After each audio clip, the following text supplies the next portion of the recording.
Carton Wall, take one.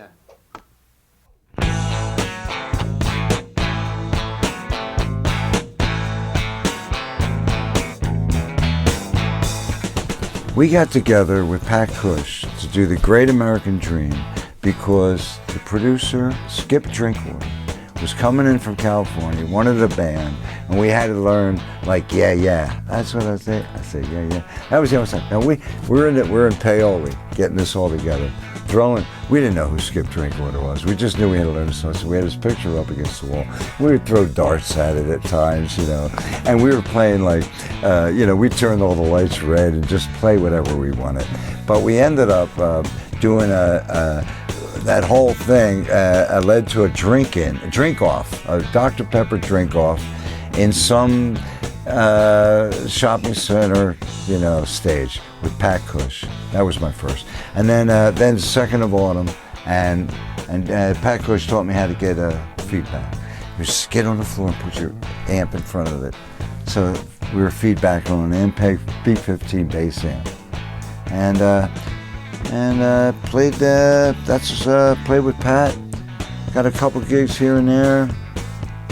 Then Pat went his own way. He joined a band to make money.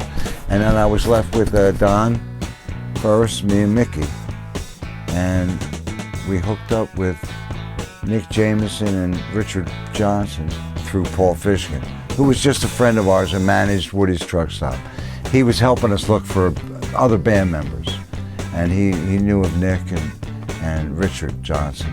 And then that was great. Then we hooked up. The Northeast, like, delicatessen basement, Floss is where we rehearsed, and Nick just killed it.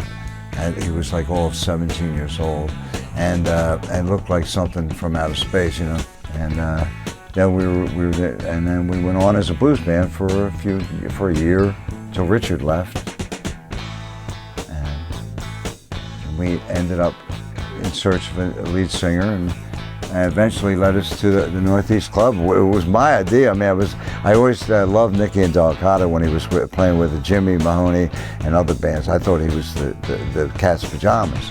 And I mentioned, how about him? And Mickey knew him and said, let's go see him. So we all went to a club.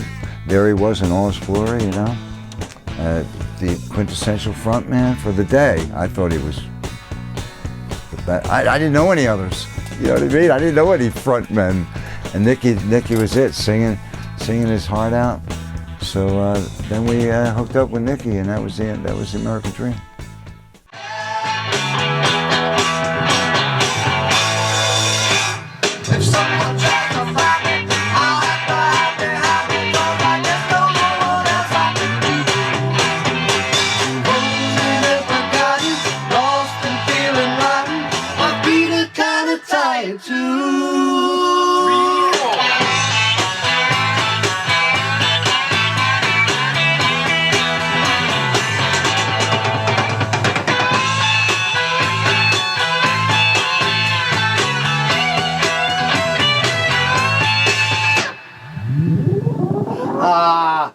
Supposed to be a third verse there.